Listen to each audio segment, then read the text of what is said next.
بسم اللہ الرحمن الرحیم القاریہ، گھر گھرانے والی، القاریہ قیامت کے ناموں میں سے ایک عظیم نام ہے۔ اس کا مطلب ہے وہ آفت جو دلوں کو دہلا دے اور کانوں کے پردوں کو پھاڑ دے۔ ملقاریہ، وہ گھر گھرانے والی کیا ہے؟ اللہ تعالیٰ سوال کرتے ہیں تاکہ انسان کی توجہ اس عظیم اور خوفناک دن کی طرف کھنچے جس کا تصور ہی انسان کو تھرا دیتا ہے۔ وما ادراک ما القاریہ، اور آپ کیا جانتے ہیں کہ وہ گھر گھرانے والی کیا ہے؟ یہ سوال اسی لیے ہے کہ دنیا میں کوئی انسان اس دن کی شدت کا اندازہ نہیں لگا سکتا۔ یہ عام دن نہیں، یہ پوری کائنات کے ٹوٹنے اور بکھرنے کا دن ہوگا۔ یوم یکون الناس کالفراش المبثوث، جس دن لوگ ایسے بکھرے ہوئے پروانوں کی طرح ہو جائیں گے۔ پروانے یا پتنگے جب آگ دیکھتے ہیں تو بدحواس ہو کر اس میں گرتے ہیں۔ قیامت کے دن انسان کی حالت بھی ایسی ہی ہوگی۔ ڈر اور خوف کے مارے لوگ آپس میں ٹکرائیں گے، کسی کو سمجھ نہیں آئے گا کہ کہاں بھاگنا ہے۔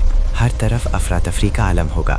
وتكون الجبال كالعهن المنفوش، اور پہاڑ رنگ برنگی دھنکی ہوئی روئی کی طرح ہو جائیں گے۔ یہ عظیم اور مضبوط پہاڑ جنہیں دیکھ کر آج ہم حیران ہوتے ہیں، اس دن ان کی اہمیت ایک روئی کے گالے سے زیادہ نہیں ہوگی۔ اللہ کے جلال اور اس دن کے زلزلے سے یہ پہاڑ ریزہ ریزہ ہو کر ہوا میں ایسے اڑیں گے جیسے رنگ برنگی روئی اڑتی ہے۔ فأما من ثقلت موازینہ، تو جس کے اعمال کا ترازو بھری ہوگا۔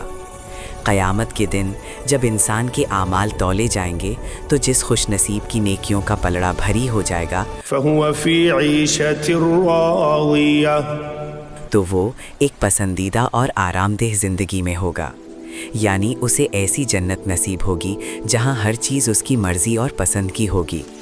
وہاں نہ کوئی دکھ ہوگا، نہ تھکاوٹ، صرف اور صرف ہمیشہ کا سکون ہوگا۔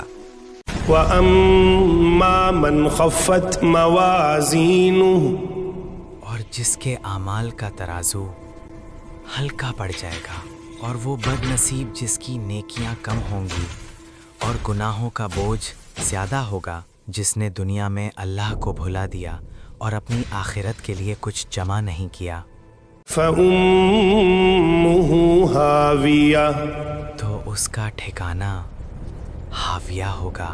ہاویہ جہنم کے سب سے گہرے اور خوفناک کرہوں میں سے ایک ہے۔ یہاں ماں کا لفظ استعمال ہوا ہے، یعنی جیسے بچہ ماں کی گود میں گرتا ہے، یہ گنہگار اوندھے منہ جہنم کی اس گہرائی میں جا گریں گے۔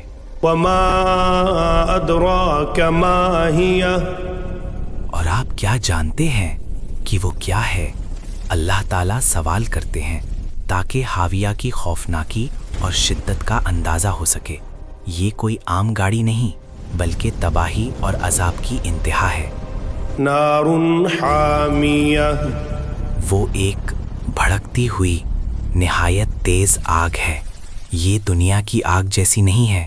حدیث میں آتا ہے کہ دنیا کی آگ جہنم کی آگ کے مقابلہ میں صرف ایک حصہ ہے۔ یہ وہ آگ ہے جو دلوں تک پہنچ جائے گی اور کبھی ختم نہیں ہوگی۔